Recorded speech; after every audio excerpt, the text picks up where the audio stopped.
बिस्मिल्लाहिर्रहमानिर्रहीम। Drug distribution क्या है? तो once a drug has gained access to the blood stream, it gets distributed to other tissues that initially had no drug concentration gradient being in the direction of plasma to tissue। मतलब कहने का मतलब ये है, जब कोई दवा drug शरीर में पहुंचती है, जैसे इंजेक्शन के माध्यम से या ओरल रूट के माध्यम से, तो सबसे पहले खून में ब्लड में आती है। फिर वो खून के जरिए शरीर के अलग अलग ऊतकों यानी कि टिश्यूज में जाती है। इस प्रक्रिया को ड्रग का डिस्ट्रीब्यूशन कहते हैं। Distribution of drug depend on it. Number first, lipid solubility. Number two, ionization at physiological pH, function wise speaking. Number third, extent of bonding to plasma and tissue protein. Number 4, presence of tissue specific transporter. Number 5, difference in regional blood flow। मतलब कहने का मतलब ये है, दवा वितरण इस बात पर निर्भर करता है कि दवा कितनी लिपिड घुलनशील है यानी लिपिड सॉल्युबल है। और दूसरी बात, दवा का पीएच और शरीर का पीएच यानी कि शरीर का पीएच क्या है।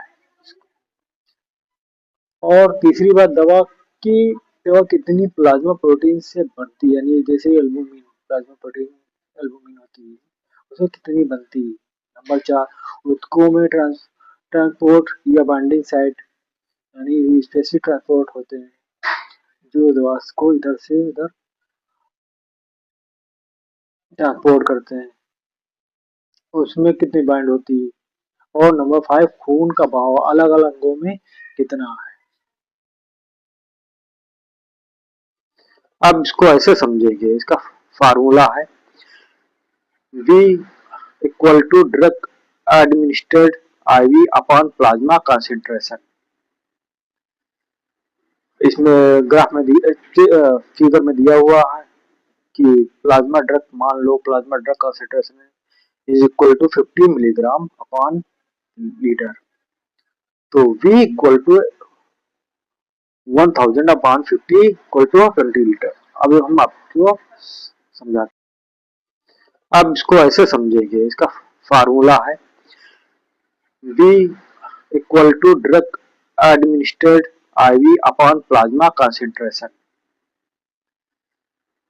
इसमें ग्राफ में फिगर में दिया हुआ है कि प्लाज्मा ड्रग, मान लो plasma drug concentration is equal to 50 milligram upon litre.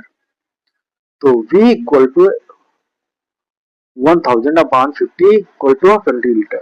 अब हम आपको समझाते हैं। अब फार्मूला बहुत सिंपल है।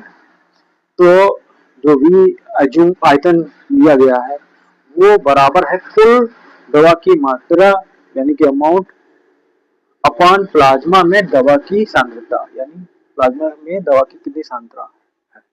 उदाहरण मान लो 1000 मिलीग्राम दवा इंजेक्ट की। अब प्लाज्मा में कंसंट्रेशन इसका मान के चलो 50 मिलीग्राम पर लीटर के हिसाब से है या 50 माइक्रोग्राम अपॉन पर ml है।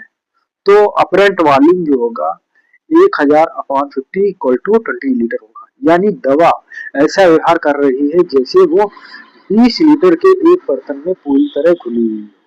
यह असली वॉल्यूम नहीं है, बस एक संख्या है जो बताती है दवा कितनी दूर दूर तक फैलती